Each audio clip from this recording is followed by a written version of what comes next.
అసలు ఆంధ్రప్రదేశ్ రాష్ట్రానికి, రాష్ట్ర ప్రభుత్వానికి, ఇక్కడ పోలీస్ డిపార్ట్మెంట్కి, ఇక్కడ ఇంటెలిజెన్స్ చీఫ్ అయిన సీతారామన్కి ఆ ఇష్యూస్ తోటి ఏం సంబంధం? అది ముంబైలో జరిగిన సంఘటన. ఆ సజ్జన్ జిందాల్ వచ్చి జగన్మోహన్ రెడ్డి గారిని కలిశాడు. వాళ్ళిద్దరి మధ్య ఆర్థికపరమైన లావాదేవీలు ఉన్నట్టున్నాయి. జగన్మోహన్ రెడ్డి గారికి ఈ ఇష్యూని సెటిల్ చేస్తే ఏమిస్తానని ఆయన ఆఫర్ చేశాడో తెలియదు.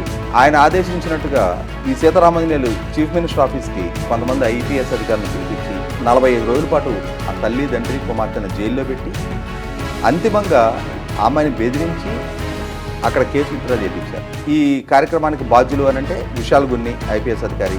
ఈ కేసు కట్టింది విజయవాడ కమిషనర్ కాంతిలాల్ రాణా టాటా. ప్రభుత్వం మారిన తర్వాత ఆమె ధైర్యం చేసి ముందుకొచ్చి ఏ సంబంధం లేని ఆంధ్రప్రదేశ్ పోలీసులు మా జీవితంలోకి వచ్చి మమ్మల్ని ఈ విధంగా ఇబ్బందులు పాలు చేసి మాకు జరిగిన అన్యాయం మీద మేము పెట్టిన కేసును బలవంతాన విత్డ్రా చేయించారు అని చెప్పని ఈ ప్రభుత్వానికి కంప్లైంట్ చేసింది. విచారణ జరిపిన తర్వాత విశాల్ గున్ని ఐపీఎస్ అధికారి అతను స్వయంగా కన్ఫెషన్ స్టేట్మెంట్ ఇచ్చాడు.